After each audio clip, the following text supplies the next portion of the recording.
غزہ میں استعمال ہونے والے سفید فاسفورس بم کیا ہیں اور ان سے کتنی تباہی ہو سکتی ہے، جانیے اس ویڈیو میں۔ ہیومن رائٹس واچ نے 12 اکتوبر کو بتایا تھا کہ غزہ اور لبنان کے مختلف حصوں میں اسرائیل کی جانب سے سفید فاسفورس بموں کا استعمال کیا جا رہا ہے۔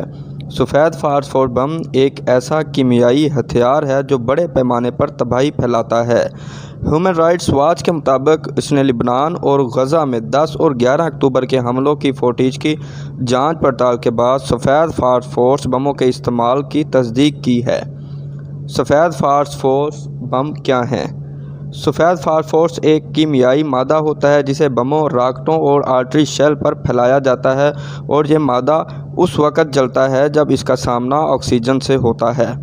اس کے کیمیائی رد عمل سے 815 ڈگری سینٹی گریڈ حرارت پیدا ہوتی ہے، جس سے گاڑھا سفید دھواں اور روشنی بنتی ہے جسے فوجی مقاصد کے لیے استعمال کیا جاتا ہے۔ جب انسانی جسم پر یہ مادہ پہنچتا ہے تو انتہائی خوفناک زخم بنتے ہیں۔ اسے مکمل طور پر کیمیائی ہتھیار تصور نہیں کیا جاتا کیونکہ اسے زہر پھیلانے کی بجائے حرارت اور روشنی کے ذریعے استعمال کیا جاتا ہے۔ سفید فاسفورس سے لہسن جیسی تیز بو خارج ہوتی ہے۔ اسے استعمال کیسے کیا جاتا ہے؟ سفید فاسفورس کو مشکل زمینی آپریشن کے دوران فوجی نقل و حمل کو چھپانے کے لیے استعمال کیا جاتا ہے۔ اس کے استعمال سے رات یا دن میں اتنا دھواں پھیل جاتا ہے کہ فوجیوں کی نقل و حرکت دیکھنا مشکل ہوتا ہے۔ در حقیقت یہ دھواں انفرا ریڈ اور ہتھیاروں کے ٹریکنگ سسٹم کے افعال بھی متاثر کرتا ہے۔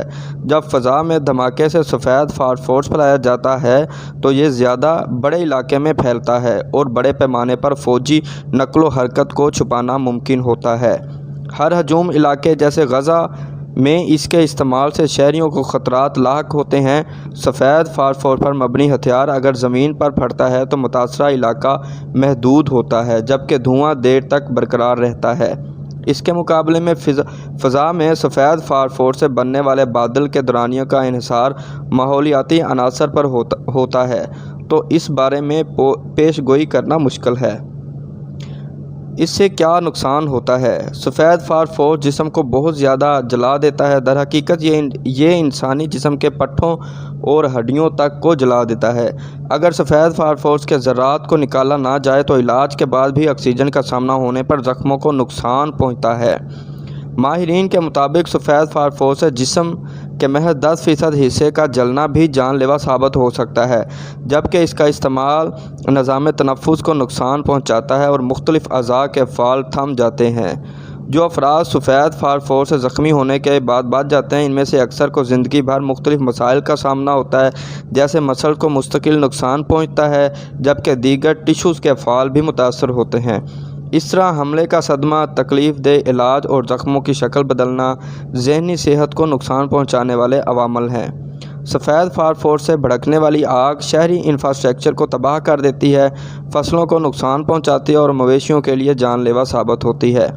اگر متاثرہ فریق کو دستیاب طبی سہولیات محدود ہوں تو بہت زیادہ جانی نقصان ہو سکتا ہے۔ بین الاقوامی قوانین اس بارے میں کیا کہتے ہیں؟ بین الاقوامی قوانین کے تحت جنگی علاقوں میں تو اسے استعمال کیا جا سکتا ہے، مگر اقوام متحدہ کے روایتی ہتھیاروں کے کنونشن میں عام شہریوں کے قریب سفید فاسفورس پر مبنی ہتھیاروں کے استعمال پر پابندی عائد کر رکھی ہے، مگر اسرائیل نے اس کنونشن پر دستخط نہیں کیے۔ اسرائیل اس سے قبل 2008 میں بھی سفید فاسفورس پر مبنی ہتھیار غزہ کے علاقوں میں استعمال کر چکا ہے۔ اس وقت اسرائیل فوج کا کہنا تھا کہ ان ہتھیاروں کا استعمال محض دھواں پھیلانے کے لیے استعمال کیا گیا، مگر اس کے نتیجے میں متعدد شہری ہلاک ہوئے جبکہ شہری انفراسٹرکچر کو بھی نقصان پہنچا۔